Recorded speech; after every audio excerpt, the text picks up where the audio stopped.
नमस्कार, मैं हूं राजेश नेमा और इंग्लिश गुलदस्ता में आपके लिए लाता हूं इंग्लिश इम्प्रूव करने वाले वीडियोस। और ये काम मैं करता हूं अपने शौक़ की खातिर। हो सकता है आप भी अंग्रेज़ी सीखते हो अपने शौक़ की खातिर या फिर अपनी ज़रूरत की खातिर। लेकिन इंग्लिश की ही क्या बात है, हम सभी अपने जीवन में कभी न कभी किसी न किसी की खातिर कुछ ना कुछ तो करते ही हैं। और खातिर शब्द इतना इम्पॉर्टेंट और प्रचलित है कि फिल्मी गानों में भी इसका यूज़ हुआ है। आपने सुना होगा ना वो गीत, क्या क्या न सहे हमने सितम आपकी खातिर, ये जान भी जाएगी सनम आपकी खातिर। तो आज के इस वीडियो में हम जानेंगे कि खातिर शब्द का यूज़ किस स्थिति में करते हैं और कोई काम जब किसी की खातिर किया जाता है तो उसे अंग्रेजी में कैसे कहते हैं। आइए करते हैं शुरुआत।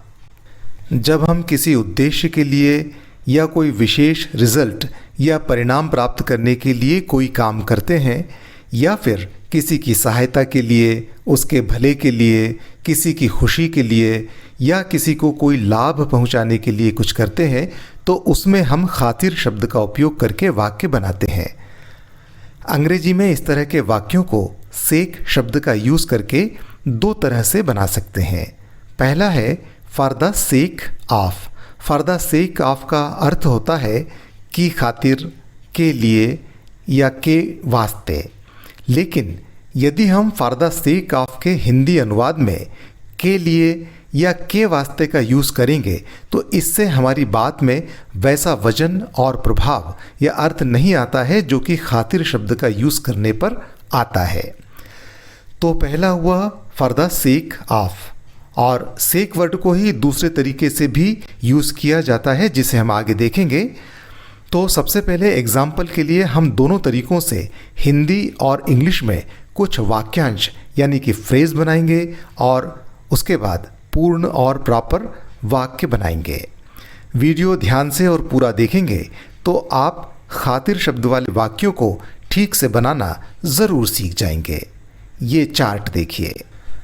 अगर हमें कहना हो आज़ादी की खातिर तो पहले तरीके से कहेंगे for the sake of freedom और दूसरे तरीके से कहेंगे फॉर फ्रीडम्स सेक। इसी तरह से पढ़ाई की खातिर for the sake of study या फॉर स्टडीज़ सेक। बहन की खातिर for the sake of the sister या फॉर द सिस्टर्स सेक। तो यहाँ पर हमने जो वर्ड यूज़ किए हैं फ्रीडम, स्टडी और सिस्टर, ये सभी नाउन वर्ड हैं। और इन दोनों तरीक़ों में अंतर ये है कि पहले तरीके में फॉर द सेक ऑफ के बाद नाउन या प्रोनाउन वर्ड आता है और दूसरे तरीके में नाउन या प्रोनाउन वर्ड फॉर और सेक के बीच में आता है और ज़रूरत होने पर अपॉस्ट्रॉफी एस का यूज़ किया जाता है। ज़रूरत होने पर इसलिए हम कह रहे हैं क्योंकि योर, हिज या हर जैसे वर्ड्स के साथ अपॉस्ट्रॉफी एस का यूज़ नहीं होगा। आगे के फ्रेज हम देखेंगे तो ये हमें अच्छे से समझ में आ जाएगा। प्यार की खातिर for the sake of love या फॉर लव्स सेक। आपकी खातिर for the sake of you या फॉर योर सेक। यहाँ हमने अपॉस्ट्रॉफी एस का यूज़ नहीं किया है। मज़े की खातिर for the sake of fun या फॉर फन्स सेक। सुरक्षा की खातिर for the sake of safety, for safety's sake. देश की खातिर for the sake of the country या फॉर द कंट्रीज सेक।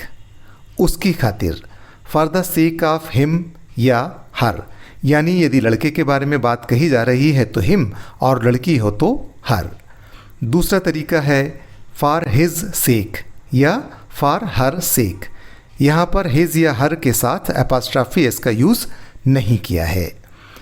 और इस चार्ट में मैंने आपको केवल फ्रेजेस बताए हैं, ना कि सेंटेंसेस। तो अब और अच्छे से समझने के लिए देखिए फॉर द सेक ऑफ का यूज़ करके 3-4 एग्जाम्पल सेंटेंसेस। बीमार पिता की खातिर मैंने नौकरी छोड़ दी। I resigned from the job for the sake of my sick father. इसी को हम दूसरी तरह से कह सकते हैं for my sick father's sake I resigned from the job. स्वास्थ्य की खातिर तुम्हें धूम्रपान छोड़ना चाहिए। You should quit smoking for the sake of health, या for health sake you should quit smoking. मैंने तुम्हारी खातिर झूठ बोला। For your sake I told ए लाई। अगला है परिवार में शांति की खातिर मैं चुप रहा।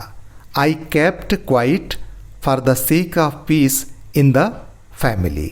I kept quiet for the sake of peace in the family. और अगला है मेरी खातिर आना, मेरी खातिर आना। लेकिन इस वाक्य की इंग्लिश मैं आपको नहीं बताऊंगा क्योंकि ये छोटा सा वाक्य है आपकी प्रैक्टिस के लिए, और इसका इंग्लिश अनुवाद करके कमेंट में ज़रूर लिखिए और देखते रहिए इंग्लिश गुलदस्ता। आज के लिए इतना ही। नमस्कार।